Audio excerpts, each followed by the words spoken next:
আসসালামু আলাইকুম। পুরোদমে ইসরায়েল ফিলিস্তিন যুদ্ধ চলছে, জানিয়ে দেব আমাদের হাতে থাকা মধ্যপ্রাচ্যের সবচেয়ে বড় আপডেট। আজকের সবচেয়ে গুরুত্বপূর্ণ আপডেট, শুরুতেই শিরোনাম। শুরুতেই জানিয়ে দেব এক গুরুত্বপূর্ণ ভয়ঙ্কর সংবাদ। ইহুদিবাদী ইসরায়েল কঠোর ফাঁদে পড়েছে। গাজার চোরাবালিতে আটকে পড়েছে ইসরায়েলি সেনাবাহিনী। যুদ্ধের জন্য আরো 10,000 সেনা চেয়েছে দখলদার ইসরায়েলি বাহিনী। বেশ হতাশা, বেশ আতঙ্কে রয়েছে ইহুদি সেনারা। থাকছে বিস্তারিত প্রতিবেদনে। এদিকে লোহিত সাগর, আরব সাগর এবং ভারত মহাসাগরের 3 শয়তানের জাহাজে একদিনে হামলা চালিয়েছে ইয়েমেনের হুতি বিদ্রোহীরা। ধ্বংস করে দিয়েছে শয়তানের সেই 3 জাহাজগুলো। থাকছে বিস্তারিত প্রতিবেদনে। আরো জানিয়ে দিব, প্রতিদিনের মতো ঠিক আজকেও লেবাননের সশস্ত্র গোষ্ঠী হিজবুল্লাহ রকেট হামলা চালিয়েছে ইসরায়েলি সেনাদের উপর। এদিকে ইসরায়েলি সেনাদের সমাবেশ কেন্দ্র ধ্বংস করে দিয়েছে লেবাননের প্রতিরোধ যোদ্ধারা। থাকছে বিস্তারিত প্রতিবেদনে। এদিকে অতুলনীয় প্রতিরোধের শক্তি হিসেবে ইহুদিবাদী ইসরায়েলি হুমকি মোকাবেলার জন্য হিজবুল্লাহ সম্পূর্ণভাবে প্রস্তুত রয়েছে বলে জানিয়েছে ইরান। সবশেষে দেখবেন, ইহুদিবাদী সেনাবাহিনীতে ভয়াবহ সংকট সৃষ্টি হয়েছে। এদিকে ইহুদি সেনাদের মানসিক সমস্যা, আত্মহত্যা, অবসর নেওয়া ছাড়াও ইহুদিবাদী কট্টরপন্থী সেনারা পালিয়ে যাচ্ছে। এতক্ষণ শুনছিলেন শিরোনাম, এবার বিস্তারিত। ইহুদিবাদী ইসরায়েলের বর্বর সামরিক বাহিনী জানিয়েছে গাজার চোরাবালিতে তারা আটকে গেছে এবং যুদ্ধের জন্য অনতি বিলম্বে হাজার হাজার সেনা প্রয়োজন। সোমবার এক বিবৃতিতে ইসরায়েলের যুদ্ধমন্ত্রী ইয়োব গ্যালান্ট বলেছেন, গাজায় যুদ্ধ করার জন্য নতুন করে 10,000 সেনা প্রয়োজন। তিনি বলেন, সামরিক বাহিনী আলট্রা অর্থোডক্স ইহুদি সম্প্রদায় থেকে 4,800 জন ইহুদি সেনা রিক্রুট করতে সক্ষম। দশকের পর দশক ইসরায়েলের আলট্রা অর্থোডক্স ইহুদি সম্প্রদায় যুদ্ধ বিগ্রহে জড়ানো থেকে মুক্ত ছিল, কিন্তু গত সপ্তাহে ইসরায়েলের সুপ্রিম কোর্ট সর্বসম্মতিক্রমে আদেশ দিয়েছে যে এই সম্প্রদায়কেও যুদ্ধে যোগ দিতে হবে। এতে বেশ হতাশাগ্রস্ত হয়ে পড়েছে সেই গোষ্ঠীটি। এর আগে ইসরায়েলের প্রধান ধর্মগুরু এবং বাড়াই হুঁশিয়ারি উচ্চারণ করে বলেছিলেন, আলট্রা অর্থোডক্স ইহুদি সম্প্রদায়কে যুদ্ধে যোগ দেওয়ার বিষয়ে আইন পাশ করলে ইসরায়েল ছেড়ে তারা অন্যত্র চলে যাবে। এদিকে ইহুদিবাদী ইসরায়েল আমেরিকা এবং ব্রিটেনের মালিকানাধীন 4টি জাহাজে একযোগে হামলা চালানোর কথা ঘোষণা করেছে ইয়েমেন। দেশটি ইসরায়েল, আমেরিকা এবং ব্রিটেনকে শয়তানত্রয়ী বলে উল্লেখ করে। ইয়েমেনের সশস্ত্র বাহিনীর মুখপাত্র ব্রিগেডিয়ার জেনারেল ইয়াহিয়া সারি সোমবার এক বিবৃতিতে এসব হামলার কথা ঘোষণা করেন।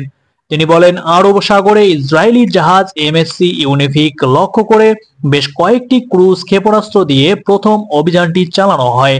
ক্ষেপণাস্ত্রগুলো নিখুঁতভাবে জাহাজগুলোতে আঘাত হেনে জাহাজগুলোকে পুরোপুরিভাবে ধ্বংস করে দিয়েছে।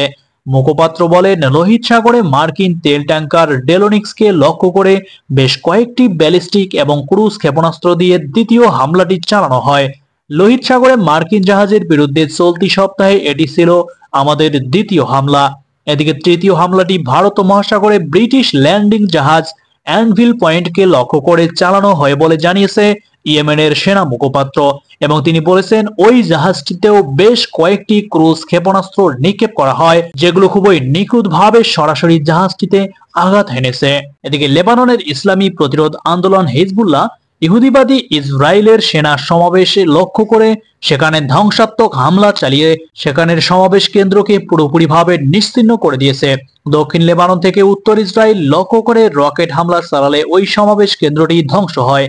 হিজবুল্লাহ মঙ্গলবার বিবৃতিতে বলে, আমরা দখলদার সেনাদের সমাবেশ কেন্দ্রটি লক্ষ্য করে উপযুক্ত অস্ত্র দিয়ে সরাসরি লক্ষ্যবস্তুতে আঘাত করি। হিজবুল্লাহ বলছে, গাজায় ইহুদিবাদী ইসরায়েলের আগ্রাসন এবং বর্বর গণহত্যার প্রতিবাদে এবং দৃঢ়চেতা ফিলিস্তিনি জনগণের প্রতি সমর্থন জানিয়ে তারা ইসরায়েলের বিরুদ্ধে এই হামলা চালিয়েছে। এদিকে ইসরায়েলের কাফর গিলাদি সামরিক ব্যারাকে হিজবুল্লাহ রকেট হামলা চালিয়েছে। এই হামলায় ক্ষেপণাস্ত্রগুলো কাঙ্ক্ষিত লক্ষ্যে সরাসরি আঘাত এনেছে। কাফর গিলাদি এলাকার আরেকটি ইসরায়েলি সামরিক অবস্থানেও লেবাননের হিজবুল্লাহর যোদ্ধারা ব্যাপক রকেট হামলা চালিয়েছে। গত 7 অক্টোবর ইহুদিবাদী ইসরায়েল অবরুদ্ধ গাজা উপত্যকায় বর্বর আগ্রাসন এবং গণহত্যা শুরু করলে লেবাননের হিজবুল্লাহর যোদ্ধারা ইসরায়েলের বিরুদ্ধে হামলা শুরু করে। হিজবুল্লাহ বলছে, ইসরায়েল গাজায় আগ্রাসন বন্ধ করলে তারাও ইসরায়েলে হামলা পুরোপুরিভাবে বন্ধ করে দিবে। এদিকে ইসলামী প্রজাতন্ত্র ইরানের ভারপ্রাপ্ত পররাষ্ট্রমন্ত্রী আলী বাকেরি কানি বলেছেন, ইহুদিবাদী ইসরায়েল যদি লেবাননের উপর হামলা চালায় তাহলে তাদেরকে ভয়াবহ পরিণতি বরণ করতে হবে।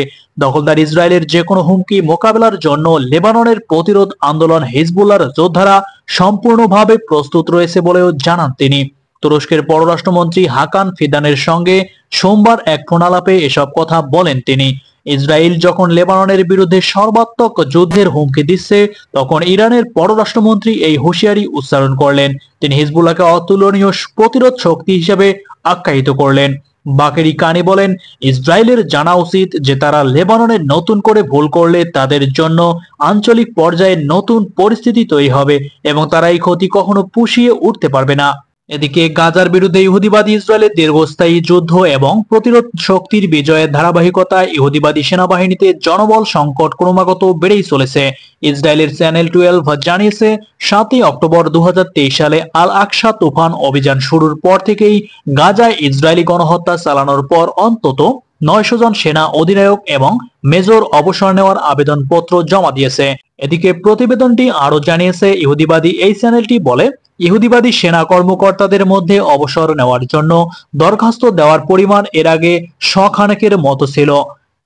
এর আগে ইসরায়েলি দৈনিক ইয়াদিউত আহরনিউত জানিয়েছে, ইসরায়েলি সেনা কর্মকর্তারা সামরিক সেবা থেকে পালিয়ে যাচ্ছে। তাদের মাঝে এমনকি আত্মহত্যা করার মতো প্রবণতাও ভয়াবহ আকার ধারণ করেছে। এরূপ পরিস্থিতিতে ইসরায়েলের সাবেক প্রধানমন্ত্রী উহুদ ওলমার্ট হিজবুল্লাহর সঙ্গে যুদ্ধ বিস্তারের ব্যাপারে হুঁশিয়ারি উচ্চারণ করেছেন। যদি হিজবুল্লাহ তার পূর্ণ শক্তি ব্যবহার করে, এবং অবশ্যই সেটা করবে, তাহলে ইসরায়েল এমন বেদনাদায়ক আঘাত পাবে যে আঘাত এখন পর্যন্ত পায়নি তেল আবিব। এদিকে ইসলামী প্রজাতন্ত্র ইরানের নেতৃত্বে বেশ কয়েকটি দেশ অবৈধ ইহুদিবাদী ইসরায়েলের বিলুপ্তি চায়। সেই সঙ্গে তারা চায় যেসব দেশ থেকে এসে ইহুদিরা ইসরায়েলে বসবাস করছে তারা যেন তাদের নিজ দেশে ফিরে যায়।